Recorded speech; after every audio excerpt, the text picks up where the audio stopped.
Okay, so finally, a lot of the questions that I had about this historic event was answered last night at Impact Wrestling's press conference with Kenny Omega and Rich Swann ahead of Rebellion. It was explosive as titled, and we're going to break it all down and give our reactions to that, along with some other things with this week's Impact on Access TV weekly review. So let's get into this show right now, folks.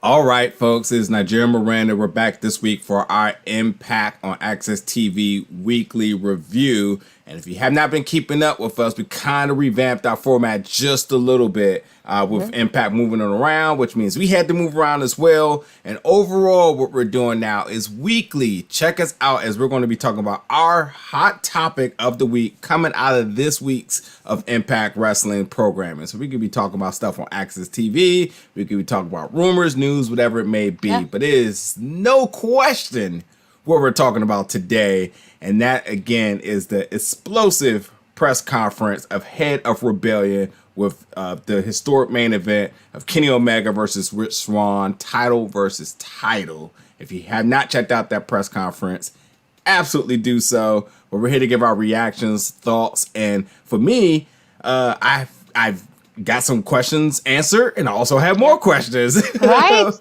But nonetheless, Miranda. I was just gonna say, how are you doing first when we get started? I know I talked a lot.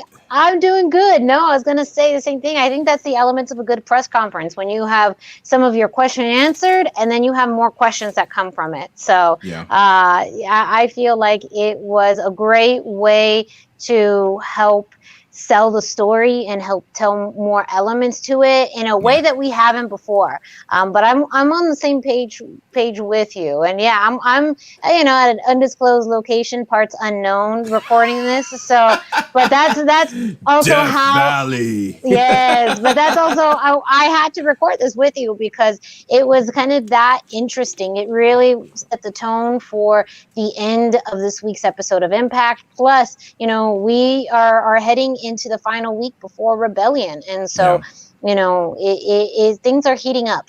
Yeah. Again, there's a lot of things we're going to talk about this week, but this is the hottest topic coming out of Impact this week. And I'm going to start off by saying, who are you going with again? Now, I mean, we've been revisiting this question every week, but now after this press conference, how do you see this match going? And who are you with? And I'm going to say I'm Team Rich Swann all the way. Just leaving it at that. Go ahead. I know. It's so, I think, too, the way they set up as far as what are the expectations of whoever wins this match. Both companies having the expectation that, the winner is going to fully defend both belts and be on both company schedules. So that does make it seem like, is it possible that Rich Swann could win? And we do see him on AEW television defending this title. However, my gut still is leaning towards Kenny Omega. I mean, this press conference made him look like money. He got on the podium and talked his, did what Kenny Omega does best, talked his game, proved why he's considered one of the best in the world. I felt, and maybe some of it is just that, he's just naturally a better promo, better in communication than Rich Swann. But also with I'm sure we'll talk about some of these details that were revealed a little bit later, but the devil is in the details. And that does give you a little bit more of a hinge of, could it be possible that Rich wins? Is it very, and this was the strongest throughout the entirety of this program that I started to lean towards Rich Swann. Is it completely? No, I'm still leaning towards Kenny Omega. Yeah. But is it now more possible? Absolutely. Yeah, I mean, here's the thing. I am Team Rich Swann, the underdog story. You know, just being an Impact fan and just a fan of his, and like I'm just gonna go with that. Although my mind tells me another thing, this is what my heart says. I also was Team Jacob, but we also know that Team Edward won. So like these type of things, type of things kind of happen. I was gonna say, but that's like a terrible. I wouldn't tell that to people. Like I would actually. I know this is live, but like the fact that you were either team. Like I would just edit that out right now. Edit it live, because that's just nah. No, but no, seriously, they were both terrible. If you are watching, definitely jump in the comments and let us know what you thought about the press conference. I want to get one comment in here right now coming from Trent Hatchett, which this is one of my biggest things coming from out of it too. Is how is the match going to be constructed? Now, here's what I like and don't like. I think it is cool that there is representations from both brands, but it does seem very heavy on AEW officiation and just fingerprints all over it. Don Callis also seems to still be tipping towards Kenny Omega and AEW, which was asked during the press conference as well. So like there is, as much as the speculation to be about it being possibly a faulty ending of some sort, you know, they're saying there's going to be a definitive answer, winner. They're going to have two refs so that, you know, there's no bias and whatnot. But like, I think they're playing this up heavy because they're still going to go that angle is what I'm getting at with it. Yeah. Yeah. If you have two refs, there could be two decisions like that. Exactly. That could be. We all know, like we've seen these things happen before, but like it helped as far as clarification as to how the match would be done. But like, here's the thing for me: this is like and I've been like very vocal about this wherever I go. Is that like, does AEW really care about this? Because like, it's really odd to me that Tony Khan was like, well, if you win, Rich, you will be invited to Dynamite, and you will, be expected to report, and then you can go to Double or Nothing, and et cetera, et cetera. Just like, well, why wasn't he allowed to come in the first place? Y'all both promoting the match. Why has this all been one-sided? Like, why is this not being done on AEW television? How come we're not having two press conferences? Exactly. We know AEW does press conferences. They've done it before. Why is this it's a one-sided story all being told on Impact Wrestling. So that's why it feels like there's no, this whole thing has been one-sided to begin with. So, I mean, I appreciated Tony Khan being there. Yeah. Because they could have sent somebody else. But at the same time, does your point exactly, why is it now that, if he wins, he gets invited? Hey, your world championship is going to be defended with another company for the first time ever. Like, this is monumental. Why is Rich not being invited to Dynamite to talk about this? Yeah, I mean, and again, I've been very vocal about this. The Good Brother doesn't count. They're essentially on a soccer loan. Like, they went over there, they say we wanted them. Good Brothers don't count. Yeah, they paid some money and they're on AEW. So they're on AEW more than they're on Impact right now. Yeah. So that doesn't count. Don't count. And like, again, my biggest trope with this is that like, it should have been promoted on both shows. Rich should have already been invited. And I don't want to hear on there a long time ago. Exactly. And I don't want to hear nobody say anything about it not being possible, because Moxley did it with Kenta. And Moxley wasn't a champion. So you mean to tell me that somebody who was not your AEW champion at the time, who was the champion of New Japan, and obviously promoting that match and, the tension between them, so you couldn't have did the same thing with actually your AEW champion in the match for his championship on another promotion, so you couldn't have the person that he's going against who's also a champion to show face there? I mean, if the tag titles could come, then sure as hell the Impact Championship can come, the Unified Championship. So like, to me, that's always been a mixing key. But what the press conference did for me is that I do feel stronger about the legitimacy of Rich Swann, both from a view of knowledge and a view of lack of knowledge. I feel like if you didn't know who he was, I think you do have to somewhat appreciate him take him into consideration because Kenny played this really egotistic. I mean, quite frankly, everybody on the AEW side was in full blown character, and Impact played this like a legitimate press conference. I mean, Scott D'Amore handled himself like a professional. Swann answered the questions diligently, and this is what you expect in all of combat sports at press conferences. And they legitimized it. They brought in, legitimate journalists who asked legitimate questions. Yeah. And if this had been, in person, this is exactly how it would have been done. The big, the big guns in the journalist world would have got to ask their questions. They would have asked these questions, and answers would have, the way the questions would have been answered would have been the same thing. But much like Tony Khan referenced and Dana White in the UFC about him promoting top people. Well, obviously he has an eye about how these things work and how you obviously sell a match regardless of character, but they still did this in full blown gimmick. Yeah, and that's kind of, interesting in the fact that exactly you had actual journalists ask questions, and these are, I know these are real questions that people had too. They were just able to utilize them and help extend the narrative about what is this all going to look like, because we know, more of this has been set up on Kenny's side about, I'm going to come in here and take the title. But we didn't have a lot about the logistics, about the clarity, about, the structure and, the what ifs. And the fact that they even discussed the what if made it feel that much more real. So that's why I appreciated the tone and the way that this was presented to really help clear up some of those questions. Yeah, and I think Scott D'Amore was like my spirit animal in this. And again, no bias, but he was legitimately giving responses that really spoke towards the fans.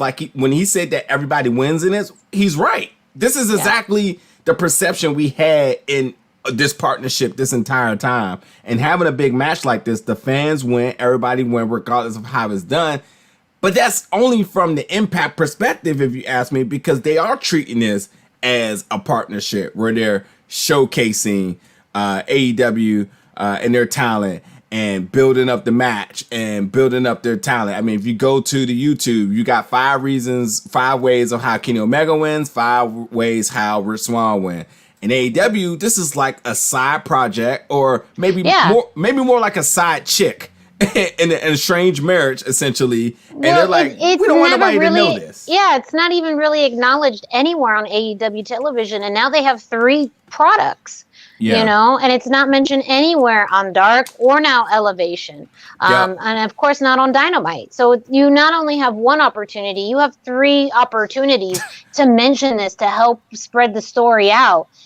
And they're not doing it, and they haven't. Yeah, literally next week is the last opportunity for us to possibly see Rich Swann, which in some ways would be great if they're waiting this long, because then that buildup is going to be intense. And the fact that they've waited this long to have Rich Swann maybe, surprise, come attack, or just, come and run his mouth. But that's really it. If they don't do that, then that's going to be a really wasted opportunity of now when you think about it, the last 6 months. Yep. I mean, 6 months. Look, I know people want to say, well, what about I'm about to say the wrong company. What about Warner Media and TNT? Would they allow it? Again, Kenta showed up from New Japan Wrestling to promote a match that they had. And so they've had people one-off come, they've literally had people come one time and never show up again. And then on top of that, okay, cool, can't do it on Dynamite. Then, the other shows are on YouTube. Do it. I don't care where it's done. Or just do some kind of media, promo package that you do put on your social media. That even hasn't happened. We see nothing promoting this on their YouTube or social media. Yeah. And here's the other thing too. Again, I'm not being totally fair here. And again, as a big connoisseur of combat sports, I love press conferences. I actually miss being able to go to these in person. But Scott D'Amore, who showed confidence in his brand and confidence in his champion, but he was very realistic about who they were facing. And that's what you want. You want to be realistic about it. You want to create the hype. You want the fans to talk and rave and buzz about it. You want the barbershops going crazy right now. And they are doing that. But it's crazy to me that AEW is so strictly definitive that Kenny is winning and there's no chance Swann is winning. And like, it does not help Rich Swann, this mysterious person that people do not know, in facing your champion. And like, when I make that statement, that's coming from your AEW loyalist who doesn't realize that there is another promotion that's been around a lot longer in Impact Wrestling, and Rich Swann, who's been wrestling for about, I don't know, 17 years or something like that. Long time. As long as I know. From Baltimore, Maryland, right up the way, by the way. And like, I just think that if you want to make sure that everyone win, when I say everyone, AEW, Impact, the fans who are loyalists to one side and respective to the other side, the uncasual fans, you know? Yeah, people who haven't watched wrestling in a while, people who have been disengaged with wrestling, new wrestling fans, whatever it is. Like, they have the opportunity to reach such a large market with this interpromotional match. And this just does not, it just hasn't been really connecting with on all levels that it could. Yeah, exactly, Trent. Exactly. And like, that's, again, like, well, we know about that door and that position, and the word posture has been used a lot in the press conference, but that's exactly, you know, the old way of how things were. But like, oh, long and behold, everyone's talking about the forbidden door and everything being open for business and et cetera, but it's just like, but that seems to be like a one-way door here. Like, and I'm not the only one to be saying this. I wish I could bring in most of the people I talk to on the regular, talking about how this partnership has only benefited Kenny Omega and maybe Don Callis. But like, other than that, this has been the collection of the Infinity Stones for Kenny Omega, Tony being able to work a gimmick, become a character essentially, and Don Callis. I mean, I'm cool with what he's doing. I think it's actually, I like it, but at the same time too, him still being in the position he is for Impact, I just want to know, what has this ultimately benefited Impact in regards to elevation? Has your talent got elevated? Has it gotten more? Has people gotten more popular, more recognition? Has there essentially been cross promoting? Has it? You know, and you know, we're not talking about New Japan in regards to Impact, because New Japan doesn't have an American presence. And, you know, they're still working on that. That's been their goal for like the last 3 years. But AEW legitimately do, with a legitimate TV deal. And like, you can make this match mean something by doing so. And I think like, you know, referencing back to the UFC, you may not know who, you know your champions because they're walking around with gold and all the highlights and promo packages are circled around. So if you don't know the champion, you eventually know. But they always make it their duty to build up that contender. And that's what what's his name? Joe Rogan does so good in making sure how adamant he is about this person being the threat. Again, and I'm gonna keep making this joke until the match happens. Who is Rich Swann? Who is Rich Swann? Because at this point, AEW fans don't know. And you may be like, oh, wait, that is the dude from WWE. But like, he's been a legitimate backbone, spine, nerve system of Impact Wrestling for the last 2 years. And this is a legit threat. It's a legit dream match. And quite frankly, however this match is called, it should definitely, you know, both of these people are deserving based on their tenure, based on their champion statue.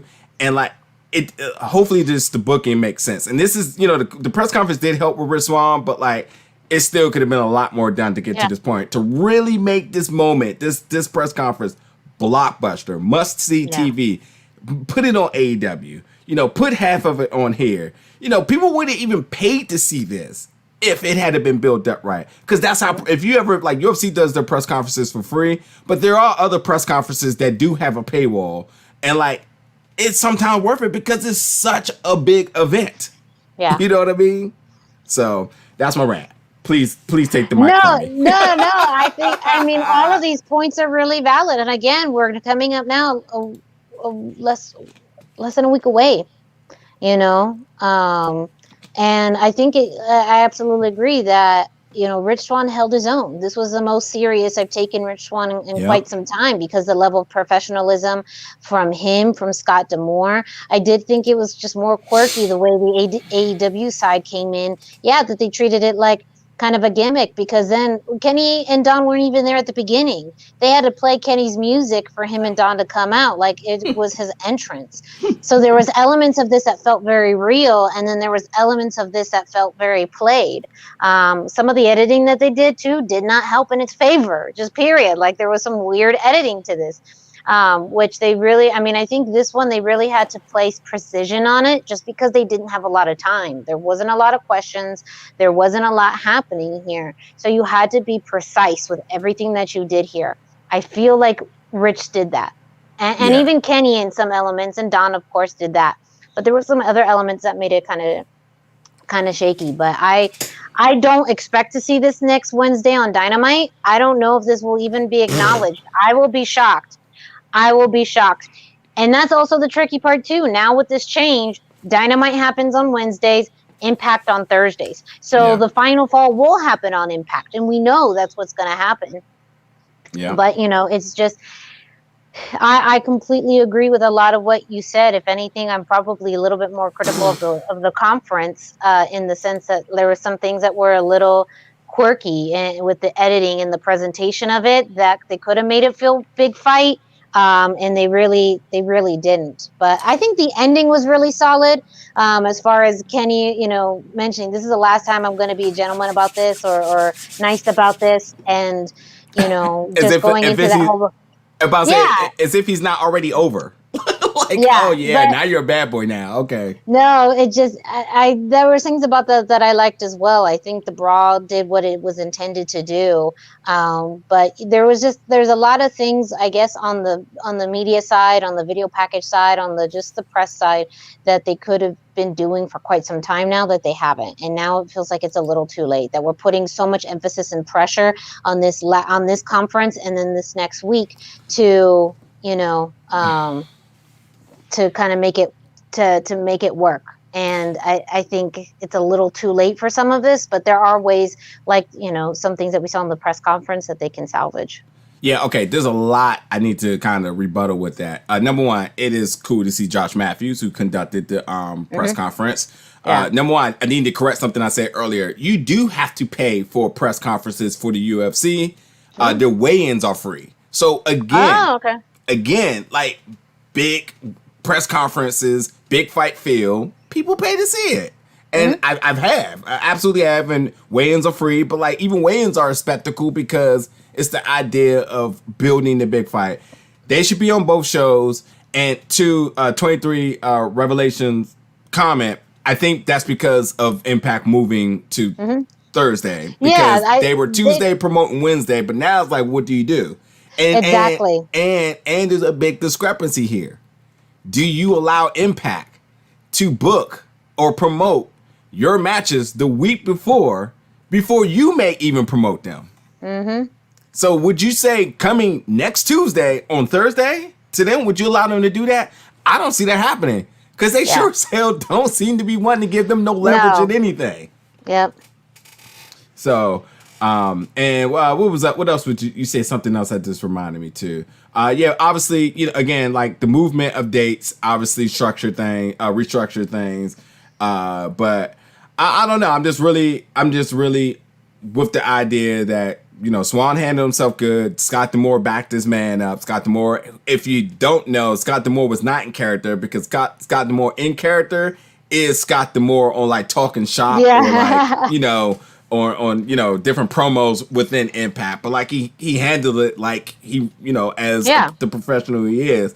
And that's what we want, because we want to know a lot of the answers to some of these questions. And like, I feel you on like the aesthetics of everything, how they had to do this virtually. There was a little bit of things I was kind of like, but I think that it was kind of cool. I would have been cool to be part of it, but like, you definitely can see where they brought the scissors out. It was like, exactly. There was just some editing that I was like, that's kind of sloppy, but the concept itself was cool. So, like I said, I thought this was one of the better things that they have done. Let me give a shout out to the W Podcast. How can they have this pay-per-view with no fans? I am done talking about this. Yes, like I don't know. About this. Especially Daly's Place, I believe they just got approval to go back to full capacity. 100%. Oh my God. So like, it doesn't why? make sense. I think even if they had this match at Daly's Place and the rest of the pay-per-view in Nashville, that would be fine. If anything, that would cause more intrigue because make money, folks. Make money. And when Kenny wins, you could layer shenanigans on there, on it. But yeah, it to me, it's just kind of shocking that there's not going to be any fans in attendance to this. And look, let's be clear. I don't want to hear anything about nobody would go because there's zero possibility that it would. It's without a doubt, that it will absolutely sell out. And if you're not sure about that, if you don't have much confidence in that, well, look how many people went to the house show during Mania weekend that was in Jacksonville while everything else was in Tampa, which is almost 4 hours away. People who like AEW will show up. Mm-hmm. People who like Impact will be so happy that they finally can go back to a show and they can witness history. People will go Texas. Florida will Florida. And at the end of the day, everyone wins. Cut ticket prices in half. And like these things happen. Again, I always reference the Mayweather-Pacquiao fight. Mayweather, I think, was at HBO and Pacquiao was at Showtime or maybe reverse. And when they had to get the deal done, they said, okay, since we got shown on both pay-per-views, up the price on the pay-per-view thing and we'll split it. And, fighters get this share and the networks get this share. These mega fights happened before. And this is just the one that just is, historic for wrestling that's never been done. But the blueprint is laid out. It's there. And it's crazy to me. It's crazy to me that this is not cross-promoted and that this is not live. And I'm done ranting again. Yes, yeah. I mean, I think we said everything that we could say for this week. We just got that little taste with the press conference. We just have to wait to see what happens next week. Maybe some things on social media will kind of blow up. Who knows? But yeah, I mean, we're heading into the final week before Rebellion, and I think the fact of the matter is the buildup has just not been as good as it could have been. And it's really disappointing as Impact fans for us to see Impact continuously give and give and give and not get as much as we think they should have out of this partnership. And who knows, what next week will lead into. But, there's the show itself for Rebellion is still structured to be a solid show.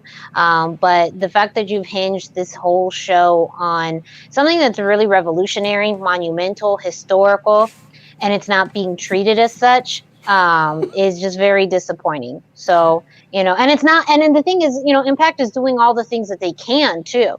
It's this other dance partner here that ain't moving their damn legs or feet, Man, and on the money there. Perfect analogy. So. Yeah, man, I'm just passionate about this is because as a fan, this is crazy what's happening. Yeah. We're living in a time that we would never thought would ever happen. And every single thing that they build about it being historic, they're absolutely right. And as fans, it's crazy to me that they reference things that fans have been saying it, but they haven't been doing it. It really makes, I feel like nobody from AEW could talk anything about the Forbidden Wall being down because they allowed them to borrow their champion. That's not what we're looking for here. We legitimately want to see two promotions work with each other. We want to see dream matches from two different promotions, go to different brands, and then at the same time build a story around it. And that's that. And once they're done, they're done. We don't have to be for a championship, which is historic, but give me, Deonna Purrazzo versus Big Swole and just say we want this. And they wanted it to happen on social media. Here we go. Bada boom. Rosemary versus Abaddon. Do it.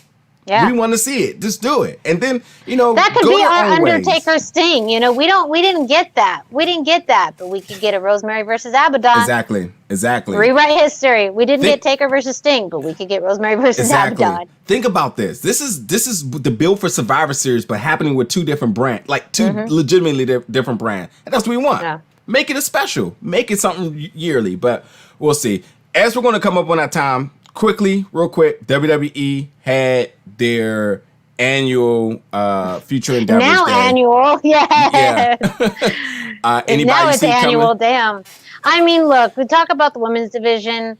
When I heard the Iconics got let go, my first instinct, my first gut, the thing that my gut told me is, I don't know, Impact just brought back their Knockouts tag team titles, and that whole title situation right now isn't very flourishing. Bring in the best women's tag team that WWE really had as far as character, and I think as far as both character and wrestling, they'd be a perfect fit for Impact. But you also have some people who were in Impact before that you may see come back around. I mean, who knows what's going to happen with Samoa Joe, and whether he's physically cleared by another company to compete or not. But even just having his presence there, Mickie James, Chelsea Green, all have previously worked with Impact, so it can make sense for them to come around. But for me, the Iconics were one, especially for the Knockouts Tag Team Championships that is floundering right now. That would be super, super interesting to see. And they are great singles competitors too. They could easily go in with anyone on the Knockouts roster and have a fantastic match and do hilarious backstage segments that fit in with the company perfectly. So that was my top pick of who I would love to see, who I think would be a good fit for Impact. Sorry, 23 Revelation. Took the words right out of my mouth. I was saying being tied up with their fella Aussie friend and Tenille. I can see that happening. Miranda, you're all right about your points, so I ain't going to add anything else there. But I will say one thing. Remember last week I was really critical about everybody leaving Impact, and I was like, what are y'all doing? But maybe they had their ears to the streets, and they was like, but that day is coming up. The day that they capitalized off of last year, going into Slammiversary. I was going to say, that was one of the peaks of Impact, the build-up to Slammiversary. I mean, and just about this time in last year, and what they could do again, do another build-up to Slammiversary, because those non-competes. And right in July, I mean, talk about doing something annually. This may just be an annual thing for Impact that they can do. I think the trickier part now is because they brought in so many people last year, they may have to be more selective about who they bring in this year. But my gut, I think again, so many people have left, so they got spots now. So they do have spots. It's. I think again, you have some people who've worked with the company before. I think if there's any way that Rich Swann somehow retains and remains Impact champion, something that could help solidify him as a historic champion is a match against Samoa Joe. If you want to establish him as historic Impact world champion, put him in a match against Samoa Joe. Yeah. Yeah, I think it's a very, very. Once I thought about it, I was like, "Oh, Impact, you sneaky, huh? So you're not signing nobody because you knew this was coming, huh? Okay." Well, I mean, who knows what they knew or didn't know? But I do think sometimes holding on and waiting off until the right moment, it says something. And whether they knew about this or not, it is now a good opportunity to look out and see who from these groups, yes. Exactly. They're plotting. It's no ifs, ands, or buts. They're plotting. They know what they're doing here. Yeah. So excuse me and let you run the business that you're good at doing. I misspoke and saying you all need to sign somebody now. No. I see what you're doing. Plotting. Sometimes patience is a virtue. Patience pays off. I need that. I need you to channel that towards me. Oh no, I'm not patient. I'm not patient worth a damn. So I'm not the one to do that. So it's Impact's job. I love That's this. what they should do. It is officially Impact draft season. A lot of people are speculating that the number one pick will be Samoa Joe, formerly of Impact Wrestling. Yeah. Pretty good pick, especially Slammiversary, I mean, gosh. it They'll does clear make me them. very, They'll clear them. Not even a question. They'll be like, what? You gotta, who cares? Get in the ring. So, no, all jokes aside, we'll see what happens with Joe. That's going to be interesting. Last thing before we roll out is MAURO RANALLO is going to be commentary for the big match. Here is the thing. Well, it's commentary for the Rebellion pay-per-view. Yeah. Like MAURO or not, I mean, I'm going to be honest. I like MAURO, and I know people are not high on his hip-hop references. I feel kind of cool because I know almost all of them. But nonetheless, I understand how that can be a little bit too much. But can I tell you the idea of MAURO and Matt Stryker on commentary? Oh, my God. I may take melatonin while I'm watching this. Dead. Like, that is a true dream team, you know? And you need some of that excitement going into this. Like, I think that the energy... It's going to be an overdose of excitement. It's going to be like a Monster and a Bang together. Why not? Why not? Like, at that point, why not? Like, that... If anything, we've just spent this whole time talking about things that they didn't build up to and didn't make, big deals. This could be what helps remedy that the day of. Well, I mean, again, say whatever you want about MAURO. When MAURO is attached to a fight, it is big fight feel. He has called some of the biggest fights in all of combat sports history. He called the Brawls Bomber and the Gypsy King, which was one of the biggest heavyweight fights of our age. So, when he's attached to something, it is a huge deal. So bringing him in does one thing.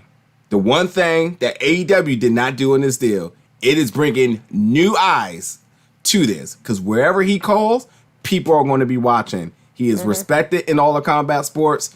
And when he's doing a part of something, everybody's going to say, I don't know who these two people are. But if MAURO's doing it, it's got to be a big deal. That's just how legitimate he is. So, like you said, you want to make this feel real and authentic? There you go. Bring MAURO in. So, good move by them. Good move. All right, Miranda, last comments for you so we can roll out today. I mean, we just have one more week left. So, 1 week. 1 week. It's like the ring, right? Like, that's what happens 1 week with the ring. That's a good one there. Oh, damn. So, 1 week, we will see what happens. Who's going to crawl out of the well and who's going to come through your TV? 1 week left. 1 week. But seriously, folks, thank you everybody who chimed in with us today. Again, we're still working out time, as far as when we're going to go live, but we don't even have to worry about that.